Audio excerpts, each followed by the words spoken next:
neutrality is so vital to a free and open internet. It is in practical application so popular to anyone who uses the internet that it would be hard to see why it would be opposed by anyone other than corporations or their minions. But in our third story, it's happened. Corporate minions? Tea Party, reservation for 35. From the same crowd who, through one of their heroes, Kentucky Senate candidate Rand Paul, criticized President Obama for his so-called un-American treatment of BP, now comes this. A coalition that includes 35 Tea Party groups writing a letter to the FCC, quoting, "We, the undersigned, representing millions of American citizens, write in strong opposition to the Federal Communications Commission's effort to regulate the Internet." Might as well pause right there, because if ever there were an instance in which so-called government regulation maximized access to information, net neutrality is it. And yet to the Tea Party crowd, all government regulation is wrong all the time. Quoting the chairman of the Virginia Tea Party, "There are so many assaults on individual liberties. The EPA, come on, the EPA, net neutrality, cap and trade, card check, the list goes on, that sometimes the Tea Party doesn't know where to start its battles." Yeah, the rest of us have figured that out already. The other popular meme from the Bachman-Beck Fox News crowd is that the Obama administration is trying to control the internet, and worse.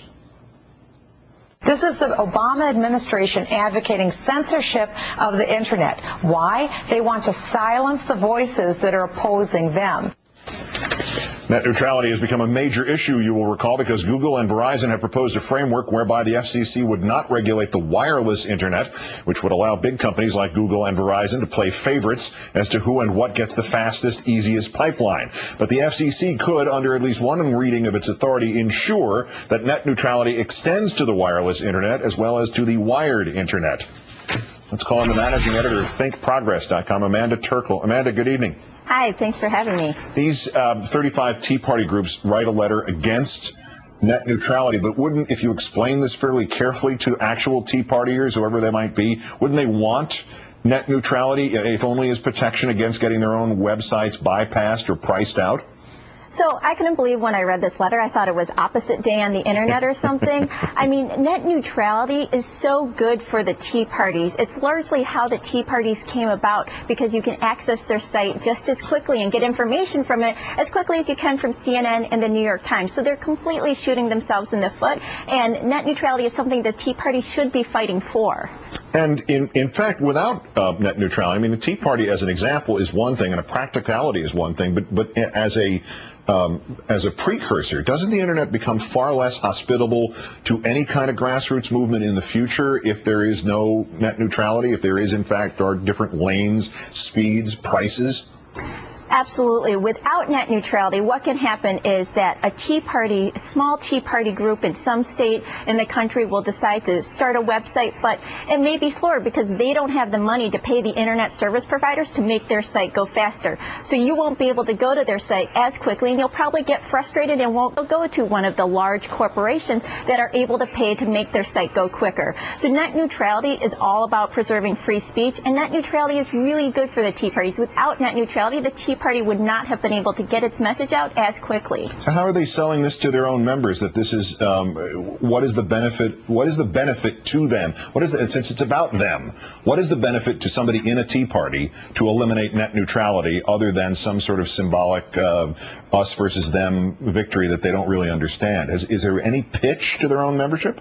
Well, there are a lot of pitches that are completely wrong. Glenn Beck is saying it's a Marxist plot to take over the internet. They're saying it's a big government intrusion, but honestly, government has always had to step in to protect Americans' rights. I'm sure if someone was trying to take away guns of Tea Party's members, they would want the government to step in and say you can't do that. Or if some private citizen was saying the Tea Partiers can't protest and speak out against the government, the Tea Party would want the police, which is part of the government, to step in and say that you can. So government has always had to step in and protect free speech and Americans' rights.